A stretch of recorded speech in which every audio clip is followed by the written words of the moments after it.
Long ago, in the dry lands beyond the river Njala, where the wind spoke through the grass and the baobab trees whispered secrets from the past, there lived a warrior named Kofi. Kofi was no ordinary man. His footsteps thundered like drums on the battlefield, and his laugh echoed like a lion's roar through the hills of Mbara. Children dreamed of being like him. Elders praised his strength, and no enemy dared look him in the eye. But even the strongest fall when the spirit is tested. One rainy season, the sacred leopard skin, kept in the king's shrine, guarded night and day, went missing. The whole village gasped.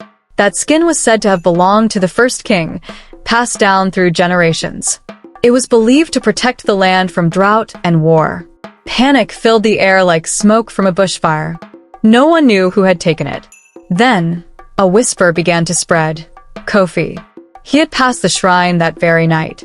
A child claimed to see him near the shrine gates. And envy always follows greatness. Some said he was tired of war and wanted the power the skin could bring. Despite his pleas of innocence, the council of elders summoned him. "You, Kofi of Mbara," said the eldest, Chief Oluo, his voice trembling like old wood in the wind, "stand accused of defiling our ancestors by stealing what is sacred. What say you?" "I am no thief," Kofi replied, standing tall. "Let my past honor speak for me.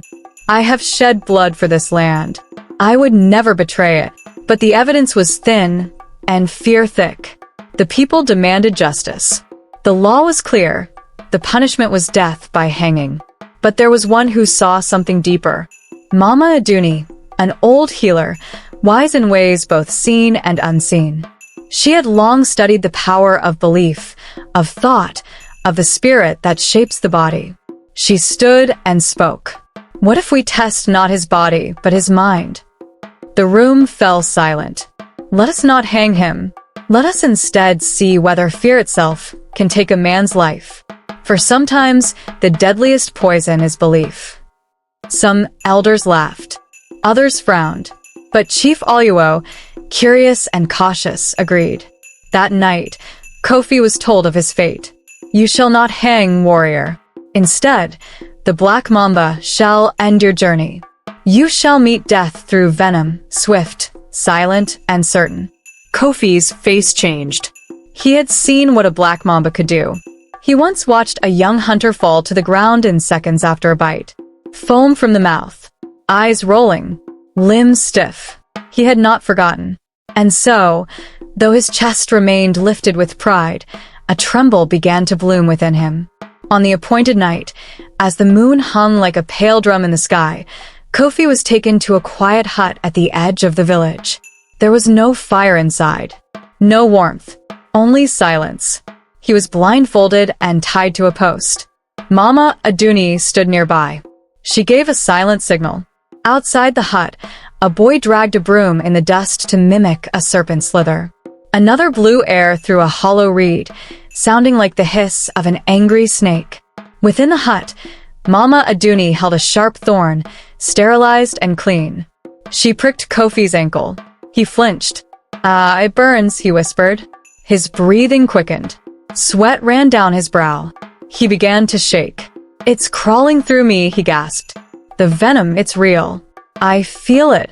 Mama Aduni said nothing. She watched his heartbeat pulse beneath the skin of his neck. The elders watched from a small opening in the wall. Kofi's body writhed.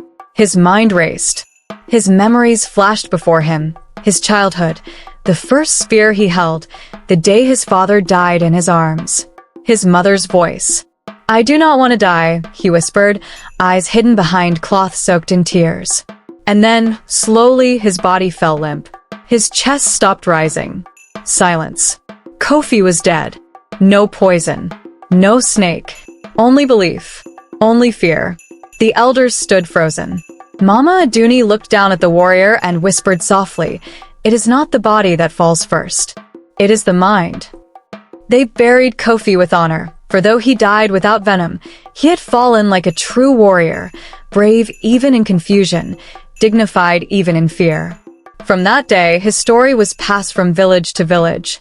Children huddled by fires to hear it. Elders recited it in hushed tones when fear overtook young warriors before battle. And the griots sang, "Beware not just of spears and claws, but of the shadow in your thoughts. For the mind, like fire, can warm or burn, and what you believe, you may become." Even today, when a child fears the dark or a grown man feels weak, the elders say, "Remember Kofi, who died from the snake that never was."